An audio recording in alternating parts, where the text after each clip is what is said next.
Hi friends, நம்ம சேனலில் இன்றைக்கி நம்ம பார்க்க போகிறது பூரிக்கு ஒரு அருமையான ஒரு சைட் டிஷ் உருளைக்கிழங்கு பட்டாணி குருமா. இது ரொம்ப ஈஸியாக குயிக்காக குக்கர்லேயே செஞ்சிடலாம். இது ரொம்ப டேஸ்டியாகவும் இருக்கும், ஹோட்டல் டேஸ்ட்லேயே சூப்பராக இருக்கும். இது பூரி சப்பாத்தி எல்லாத்தோடவும் காம்பினேஷன் சூப்பராக இருக்கும். ஸோ இதை எப்படி செய்யலான்னு பார்க்கலாம் வாங்க. பட்டாணி குருமா பண்ணுறதுக்கு இப்போ குக்கர் சூடாயிடுச்சு. இதில் நான் 2 டேபிள் ஸ்பூன் அளவுக்கு எண்ணெய் ஊற்றிக்கிறேன். நான் கடலை எண்ணெய் யூஸ் பண்ணுறேன். இப்போ எண்ணெய் கொஞ்சம் சூடானவுடனே இதில் 2 பட்டை, 2 கிராம்பு, 2 ஏலக்காய், ஒரு 1/4 டீஸ்பூன் அளவுக்கு சோம்பு இதெல்லாம் ஆட் பண்ணிக்கலாம். கூடவே ஒரு கொத்து கருவேப்பிலையில் இதெல்லாம் நல்லா கலந்து விட்டுருங்க. இதெல்லாம் நல்லா கலந்து விட்டாச்சு. இதில் ஒரு 3 பச்சை மிளகா காரத்துக்காக ஆட் பண்ணுறோம். இந்த பச்சை மிளகா பொரிஞ்சு வர டைமில் நம்ம பெரிய வெங்காயம் 2 மீடியம் சைஸ் பெரிய வெங்காயம் இந்த மாதிரி ஸ்லைஸ் பண்ணி வச்சுருக்கோம், அதை ஆட் பண்ணிக்கலாம். நல்லா டிரான்ஸ்பரண்ட்டாக வதங்கி வர வரைக்கும் நல்லா வதக்கிக்கோங்க. இதில் 1 டீஸ்பூன் அளவுக்கு இஞ்சி பூண்டு பேஸ்ட் நம்ம ஆட் பண்ணிக்கலாம். இந்த இஞ்சி பூண்டோட பச்சை வாசம் போகிற வரைக்கும் ஒரு டைம் நல்லா மிக்ஸ் பண்ணிக்கோங்க. இப்போ இதில் ஒரு மீடியம் சைஸ் தக்காளி ஃபைன் சாப் பண்ணி வச்சுருக்கோம், அதை ஆட் பண்ணிக்கலாம். இந்த தக்காளி நல்லா சாஃப்டாக குக்காய் வரட்டும். சாஃப்டாக குக்காய் வரதுக்கு நம்ம இது கூட கொஞ்சமாக உப்பு, அதாவது இந்த டிஷ்க்கு தேவையான அளவுக்கு உப்பு ஆட் பண்ணிக்கிறேன். கூடவே ஒரு 1/2 டீஸ்பூன் அளவுக்கு மஞ்சள் தூள் ஆட் பண்ணி நல்லா இந்த தக்காளி சாஃப்டாக குக்காய் வர வரைக்கும் நல்லா குக் பண்ணி எடுத்துக்கோங்க. இப்போ பாருங்கள், இந்த தக்காளி நல்லா சாஃப்டாக குக்காய் வந்துடுச்சு.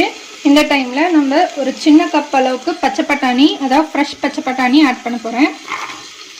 கூடவே சாப் பண்ணி வச்சுருக்கிற உருளைக்கிழங்கு 2 மீடியம் சைஸ் உருளைக்கிழங்கு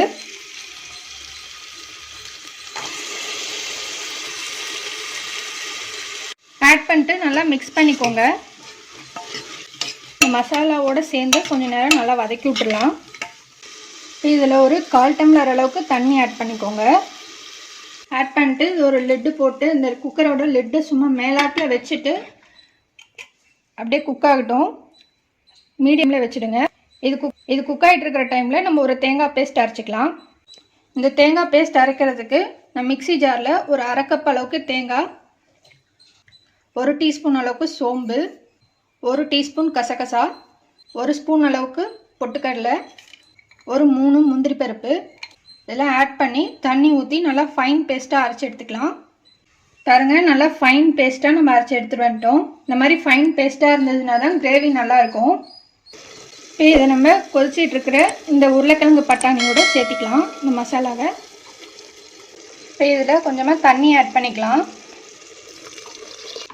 ஆட் பண்ணிவிட்டு நல்லா கலந்து விட்ருங்க. இது ரொம்ப திக்காக இருக்குது, அதனால் இன்னும் கொஞ்சம் தண்ணி ஆட் பண்ண போகிறேன்.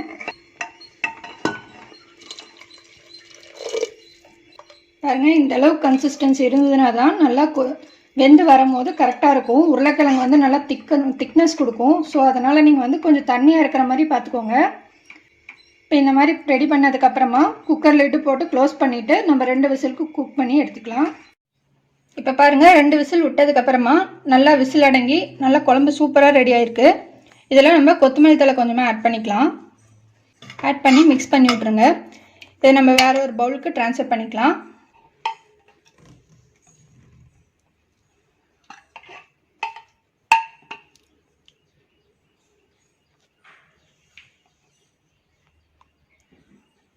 பாருங்க, நம்ம உருளைக்கிழங்கு பட்டாணி குருமா சூப்பராக ரெடி ஆயிடுச்சு.